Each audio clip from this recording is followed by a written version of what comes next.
जय हिंद प्यारे बच्चों, आप सभी का मैथ अड्डा 16 पे स्वागत है। तो बच्चों, आज हम कक्षा 8 की प्रश्नावली 5.3 के बारे में अध्ययन करेंगे। तो बच्चों, इस प्रश्नावली को स्टार्ट करने से पहले आप सभी बच्चों से निवेदन है कि जो भी बच्चा चैनल पे नया है तो वो चैनल को सब्सक्राइब कर लेगा और ज्यादा से ज्यादा बच्चों इस क्लास को अपने दोस्तों तक शेयर करना ताकि वो भी क्लास का क्या कर सके, आनंद उठा पाए। तो चलो बच्चों, अब क्लास को हम स्टार्ट करते हैं।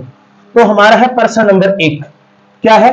प्रश्न नंबर 1 आपसे बोला गया है कि जो निम्नलिखित संख्याओं का वर्गमूल ज्ञात करने पर इकाई अंक की क्या संभावनाएं है। आपको जो निम्न संख्या दी गई है इसका इकाई अंक आने की क्या संभावना है, आपको ये पूछा गया है।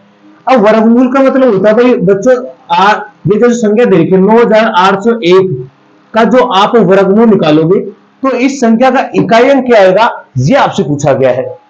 अब देखो, जब छोटी संख्या तो हम आसानी से निकाल के बता सकते हैं, लेकिन जब हमारे पास देखो ये जब बड़ी संख्या आ गई, इसका वर्गमूल निकालने के लिए हमें बहुत कठिन करना पड़ेगा, मतलब बहुत बड़ा हो जाएगा, बहुत ही बड़ा क्वेश्चन हो जाएगा। तो हमें इसको शॉर्ट में कैसे लिखे, तो हमने शॉर्ट में बनाने के लिए इसको कैसे किया है कि आपको क्या करना है, इसका जो इकाई अंक है इस संख्या का, इसका इकाई अंक है इस संख्या का, आप क्या कर लो, वर्ग कर लो। क्या कर लो? वर्ग कर लीजिए। अगर इस संख्या का जब इकाई अंक का जब वर्ग करोगे तो कितना आएगा? 1। इस संख्या का इकाई अंक का जब आपने वर्ग किया तो उसका इकाई अंक कितना आ रहा? 1। तो इस संख्या का जो वर्गमूल होगा वो हमेशा कितना आएगा? 1 आएगा। कितना होगा? 1 होगा। आप कहोगे सर आप तो ये तो बता दे, लेकिन आगे वाली देखो, जैसे हमारे पास है 99,856 है, इस संख्या का आपको वर्गमूल पूछा गया है। अब इसी संख्या का सेम ऐसे काम करेंगे, इस संख्या के इकाई अंक का क्या कर लो, अब वर्ग कर लो। तो इस संख्या के इकाई अंक का जैसे वर्ग करेंगे तो 36 का वर्ग कितना हो गया? 6 का वर्ग कितना होता है? 36 होता है। अब 36 का जो इकाई अंक आया वो क्या आया है? 6 आया है। तो इस संख्या के वर्गमूल का इकाई अंक कितना होगा? 6 होगा। कितना आसान हो गया। अब ऐसे ही बड़ी बड़ी संख्या का भी हम क्या निकालेंगे? वर्गमूल का इकाई अंक निकालेंगे। तो ध्यान से समझेंगे आप कैसे लिखेंगे हम। तो पहली हमारे पास क्या है? पहली संख्या हमारे पास तो है 9801। तो इसका निकालेंगे तो क्या लिखेंगे? आप लिखोगे संख्या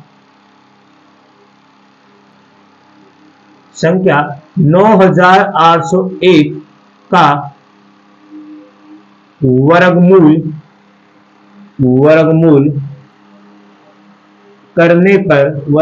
करने पर इसका इकाई अंक क्या होगा? 1 होगा। 1 होगा। क्योंकि कारण बता दो आप। क्योंकि इस संख्या के इकाई अंक 1 का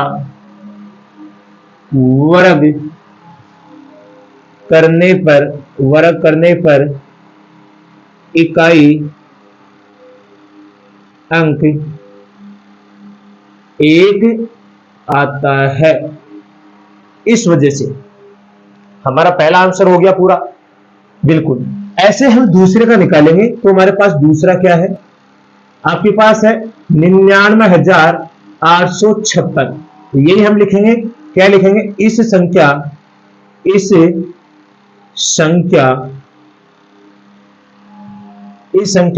मतलब या ऐसे लिखो, संख्या 99,856 का वर्गमूल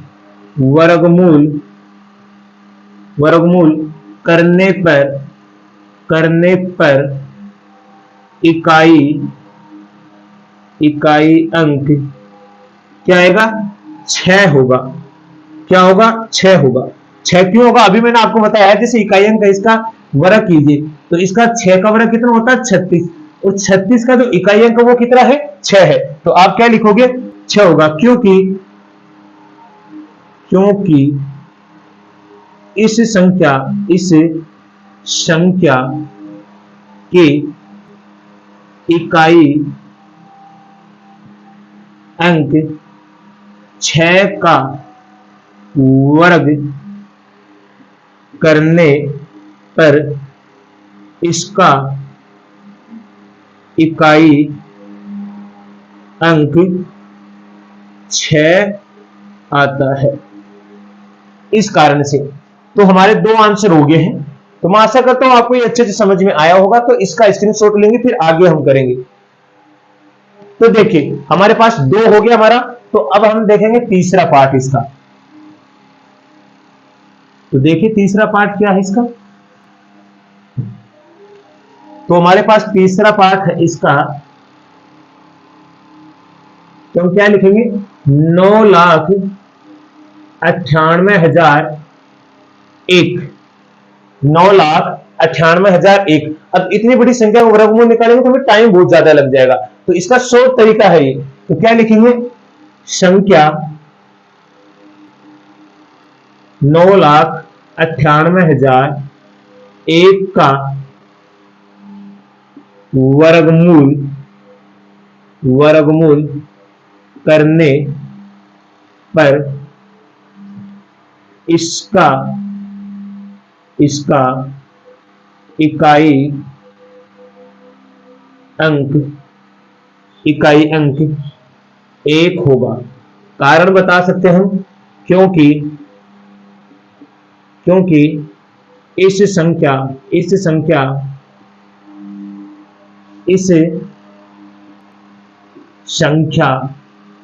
की इकाई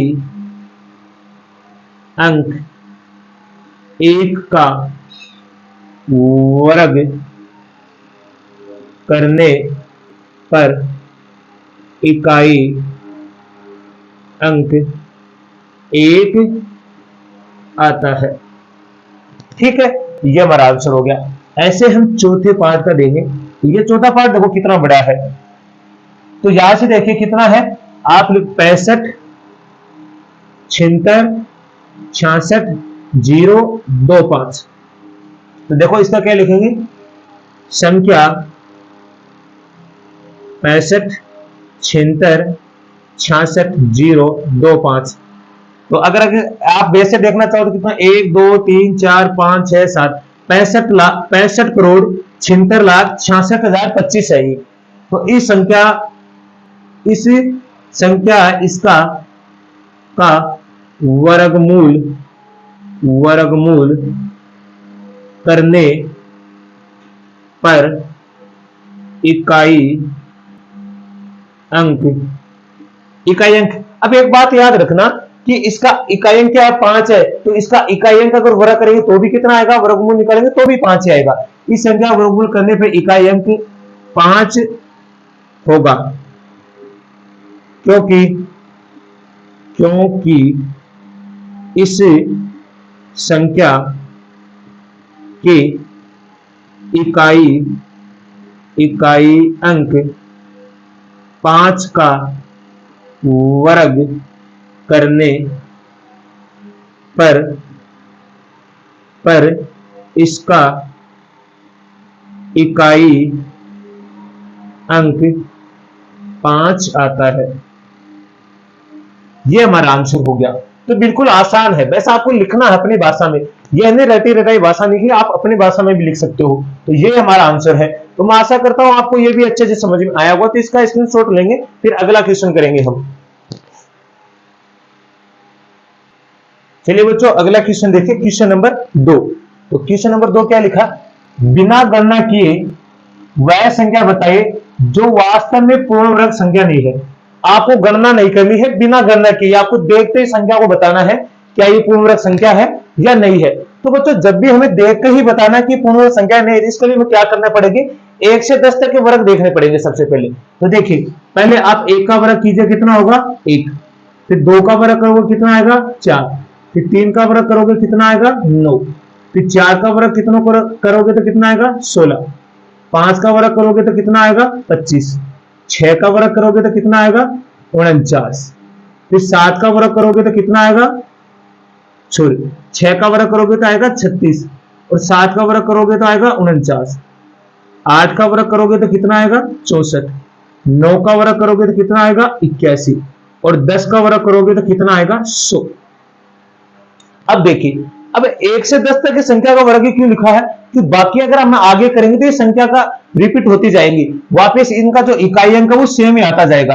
अब देखो हमने क्या लिखना है, पूर्ण वर्ग संख्याएं, पूर्ण वर्ग संख्याएं संख्याएं होंगी यदि जब इनका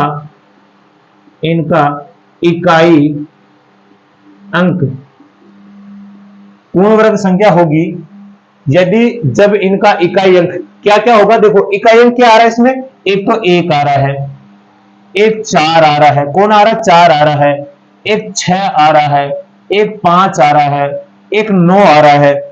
आ रहा है क्या, देखो 1 आ रहा है, 4 आ रहा है, 6 आ रहा है, 5 आ रहा है, 9 आ रहा है। और आप देखोगे तो बच्चों देखोगे तो क्या आएगा, विषम संख्या के रूप में 0 आ रहा है। तो विषम संख्या के रूप में क्या आएगा, 0। 0 अगर 2 के पहाड़े के रूप में आता है, 0 अगर संख्या के 2 के पहाड़े के रूप में आता है तो वो संख्या पूर्ण वर्ग संख्या होगी। अब याद रखना, ये जो संख्या मैंने लिखी है, ये संख्या अगर जिसका वह इकाई अंक के रूप में आ रही है तो वो संख्या पूर्ण वर्ग संख्या होगी। जिस संख्या का इकाई अंक ये दी, मैंने जो ये संख्या लिखी है ये है, तो वो संख्या पूर्ण वर्ग संख्या होगी। और अब कौन सी होगी, पूर्ण वर्ग संख्याएं, पूर्ण वर्ग संख्याएं, सॉरी ऐसे लिखो, पूर्ण वर्ग संख्याएं नहीं होंगी, तब उसका इकाई अंक क्या आएगा, तब उनका इकाई अंक देखो कौन कौन सा नहीं आया इसमें, 2 नहीं आया, 3 नहीं आया, कौन सा नहीं है, 3 नहीं आया, 7 नहीं आया, 8 नहीं आया, और विषम संख्या के रूप में 0। जैसे मान लो विषम संख्या कैसी है, एक विषम संख्या होती है, फिर इसके बाद में कितनी होती है, 3। तो विषम संख्या के रूप में अगर 0 आता है तो भी वो संख्या कौन सी संख्या नहीं है, पूर्ण वर्ग संख्या नहीं है। तो आपको ये दोनों बातें याद रखनी है, इससे हम देखते ही बता देंगे कि यह संख्या पूर्ण वर्ग संख्या है या नहीं है। जिस संख्या का इकाई अंक इस रूप में आएगा वह संख्या पूर्ण वर्ग संख्या नहीं है, और जिस संख्या का इकाई अंक इस रूप का आएगा वह संख्या पूर्ण वर्ग संख्या है। तो एक बार आप इसका स्क्रीनशॉट ले लीजिए, फिर हम डायरेक्ट आंसर बताएंगे। तो चलिए अब आपने स्क्रीनशॉट ले लिया होगा, तो मैं इसको एक बार मिटा देता हूं, फिर हम आंसर देते हैं एक करके। तो देखिए हमारी पहली संख्या है 153, क्या ये पूर्ण वर्ग संख्या है, तो हम कहेंगे देखो इसका इकाई अंक कितना आ रहा है, 3 आ रहा है, तो ये पूर्ण वर्ग संख्या नहीं है। तो हम लिखेंगे यह संख्या पूर्ण वर्ग संख्या नहीं है, क्योंकि इसका इकाई अंक 3 है। बस इतना आसान से देना है। ऐसे हम लिखेंगे दूसरी संख्या क्या है, 257, क्या ये पूर्ण वर्ग संख्या है, तो आप कहोगे सर बिल्कुल नहीं है, क्योंकि इसका इकाई अंक क्या है, 7 है। तो 2 आएगा, 3 आएगा, 7 आएगा, 8 आएगा, विषम संख्या के रूप में 0। ये कौन सी संख्या है, पूर्ण वर्ग संख्या नहीं है। तो अब क्या लिखेंगे कि यह संख्या पूर्ण वर्ग संख्या नहीं है, क्योंकि इसका इकाई अंक 7 है। ऐसे हमारे पास कौन सी है, तीसरी संख्या है, क्या यह भी पूर्ण वर्ग संख्या है, तो आप कहोगे सर नहीं, क्योंकि इनमें कौन सा आ रहा है, 8 आ रहा है इसका इकाई अंक। क्या लिखेंगे, यह संख्या पूर्ण वर्ग संख्या नहीं है, क्योंकि इसका इकाई अंक क्या है, 8 है। 3 संख्या तो ऐसी जो पूर्ण वर्ग संख्या नहीं है।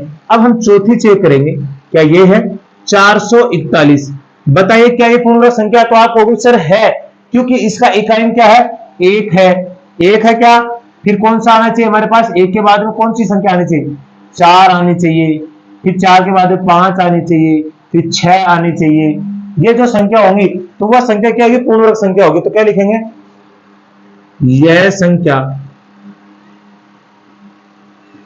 पूर्ण वर्ग संख्या होगी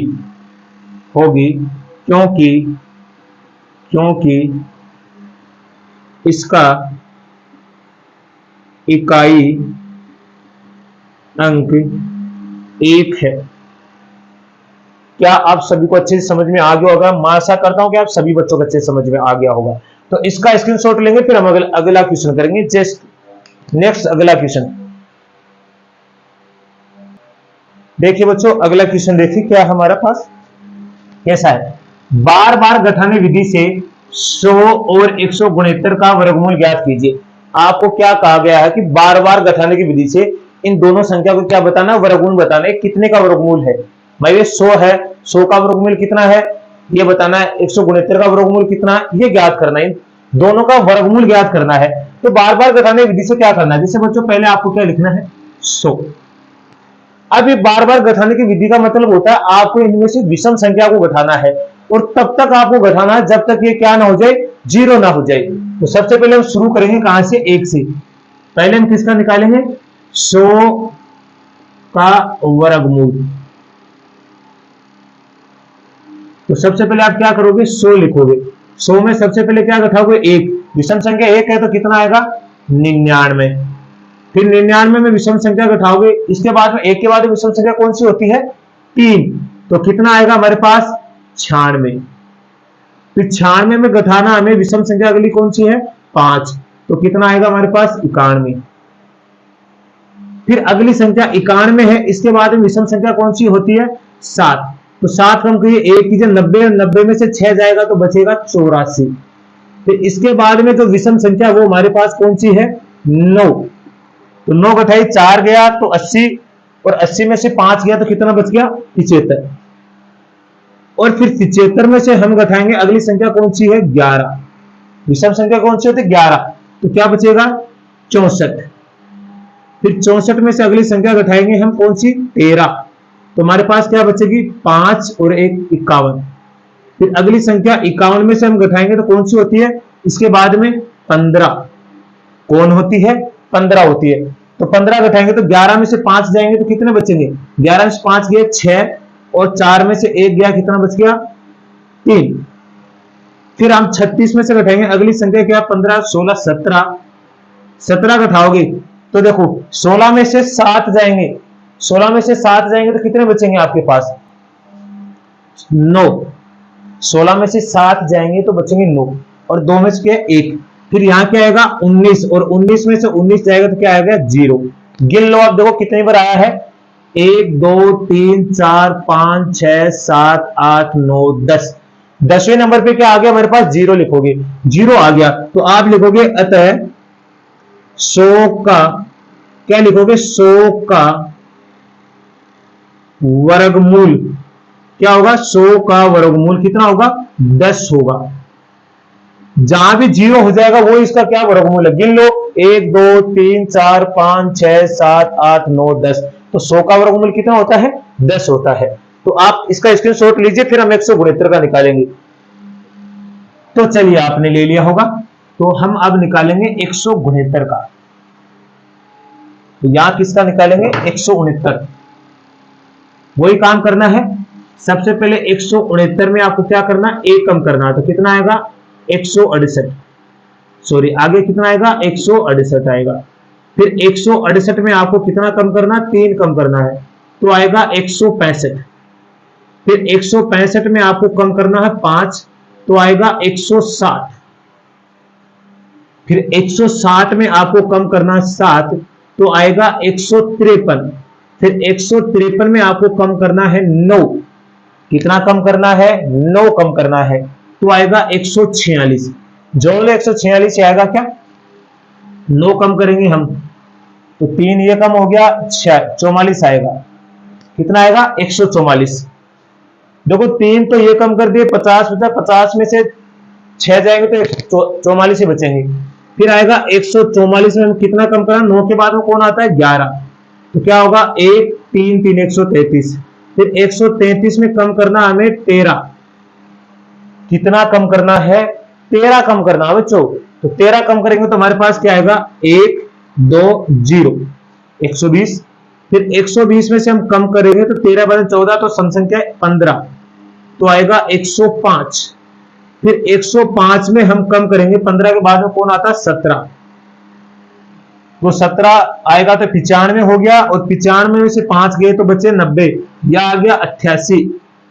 कितना आएगा 88, और 88 में हम कम करेंगे कितना 19, 18 में से 9 गया 9, 7 और 7 में से 1 गया कितना बच गया 6। फिर आ गया 69, 69 में कम करेंगे तो क्या आएगा 21, कम कीजिए आप तो कितना आएगा आपके पास 8 और 4। फिर 48 में से आपको कम करना है 23, तो कम करोगे तो कितना आएगा आपके पास 5 और 2। 23 के बाद में कौन सी संख्या आती है, विषम संख्या, तो 25 ही आती है। 25 में से 25 घटाएंगे तो क्या आएगा 0। देखो गिन लो 1 2 3 4 5 6 7 8 9 10 11 12 13, तो इसका मतलब 169 का जो वर्गमूल है वो कितना आएगा 13 आएगा। तो आप लिखोगे अतः 169 का वर्गमूल क्या होगा 13 होगा। यही हमारा आंसर है। तो आशा करता हूं आप सभी बच्चों को अच्छे से समझ में आया होगा। तो बच्चों आज के लिए हम इतना ही करेंगे। तो सभी बच्चों को मैथ अड्डा शिक्षण की तरफ से धन्यवाद।